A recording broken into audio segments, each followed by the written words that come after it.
Welcome to Edgeview. എല്ലാവർക്കും പുതിയൊരു വീഡിയോയിലേക്ക് സ്വാഗതം. Going to discuss about the updated OSCE process. അതോടൊപ്പം തന്നെ you can see like some of the sample questions and answers for the New Zealand IQN online theory exam.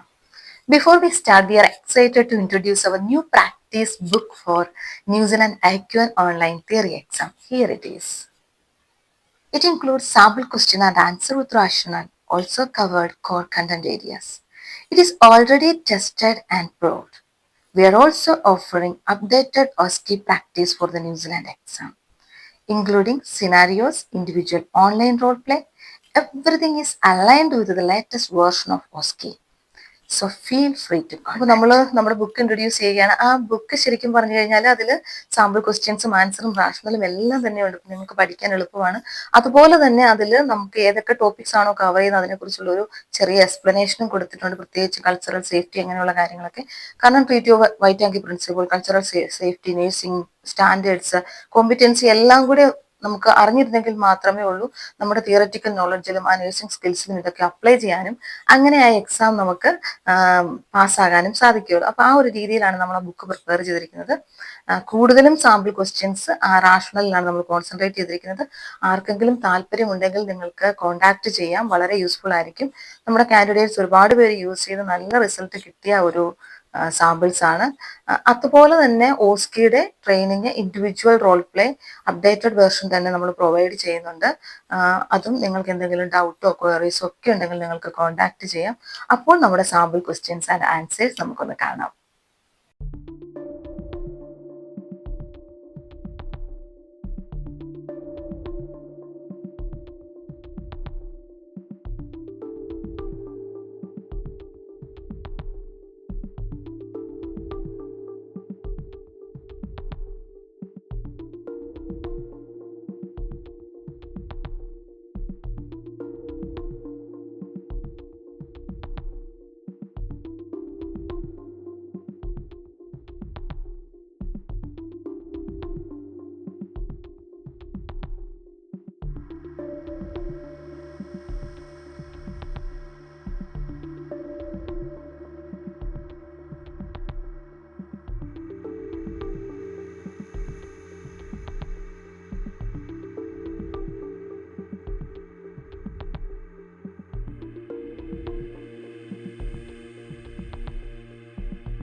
2025 മെയ്യിൽ ഓസ്കെയിൽ എന്ത് change ആണ് വന്നിരിക്കുന്നത് നമുക്ക് നോക്കാം.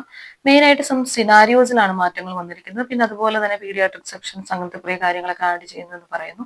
പക്ഷെ മെയിൻലി അവർക്ക് കൾച്ചറൽ സേഫ്റ്റി നമ്മളെല്ലാ സ്റ്റേഷനിലും മെയിൻറ്റെയിൻ ചെയ്യുന്നു എന്നാണ് അവർ ഉറപ്പ് വരുന്നത്. അതുപോലെ തന്നെ ട്രീറ്റ് ഓഫ് വൈറ്റാലിറ്റി പ്രിൻസിപ്പിൾസ്, നമ്മുടെ നേഴ്സിംഗ് സ്റ്റാൻഡേർഡ്സ്, നേഴ്സിംഗ് പ്രാക്ടീസ് ന്യൂസിലാൻഡിനനുസരിച്ച് നമ്മുടെ സ്കിൽസ് ഓക്കെ ആണോ എന്നവർ ചെക്ക് ചെയ്യുകയാണ്. അപ്പോൾ നമ്മുടെ ആ പ്രൊഫഷണൽ ആ ഒരു പ്രാക്ടീസ് കറക്റ്റായിട്ട് തന്നെ അവർക്ക് കിട്ടണം. അപ്പോൾ എന്തൊക്കെയാണ് ആ മാറ്റങ്ങളെന്ന് നമുക്കൊന്ന് നോക്കാം.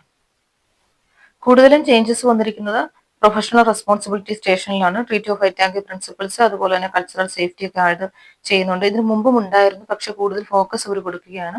അതുകൊണ്ട് ആ ഒരു ബേസിൽ തന്നെ ആയിരിക്കണം നമ്മുടെ പ്രിപ്പറേഷൻ. അപ്പോൾ ക്ലിയർ ആയിട്ടും കൾച്ചറൽ സേഫ്റ്റി ഒക്കെ അറിഞ്ഞിരിക്കണം. പിന്നെ അതുപോലെ തന്നെ സിനാരിയോസിൽ ചേഞ്ചസ് വന്നിട്ടുണ്ട്. പിന്നെ നിങ്ങൾക്ക് കൂടുതൽ ഇൻഫർമേഷന് വേണ്ടി നേഴ്സിംഗ് കൗൺസിലിന്റെ ഒഫീഷ്യൽ വെബ്സൈറ്റ് ചെക്ക് ചെയ്യുക. അവിടെ നിന്ന് നിങ്ങൾക്ക് കറക്റ്റ് ആയിട്ടുള്ള അപ്ഡേറ്റ്സ് തന്നെ ലഭിക്കുന്നതായിരിക്കും. അപ്പോൾ നമ്മുടെ സാമ്പിൾ ക്വസ്റ്റ്യൻസ് ആൻഡ് ആൻസേഴ്സ് എല്ലാവരും കണ്ടു എന്ന് വിചാരിക്കുന്നു. അതുപോലെ തന്നെ അപ്ഡേറ്റഡ് ഓസ്കെയെ കുറിച്ചും എല്ലാം തന്നെ ഒരു ഇൻഫർമേഷൻ നിങ്ങൾക്ക് ഒഫീഷ്യൽ വെബ്സൈറ്റിൽ കിട്ടും. അതുപോലെ തന്നെ നമുക്ക് എന്തെങ്കിലും ക്വയറീസ് നിങ്ങൾക്കുണ്ടെങ്കിൽ നിങ്ങൾക്ക് കോൺടാക്ട് ചെയ്യാവുന്നതാണ്. അപ്പോൾ താങ്ക് യു ഫോർ വാച്ചിങ്.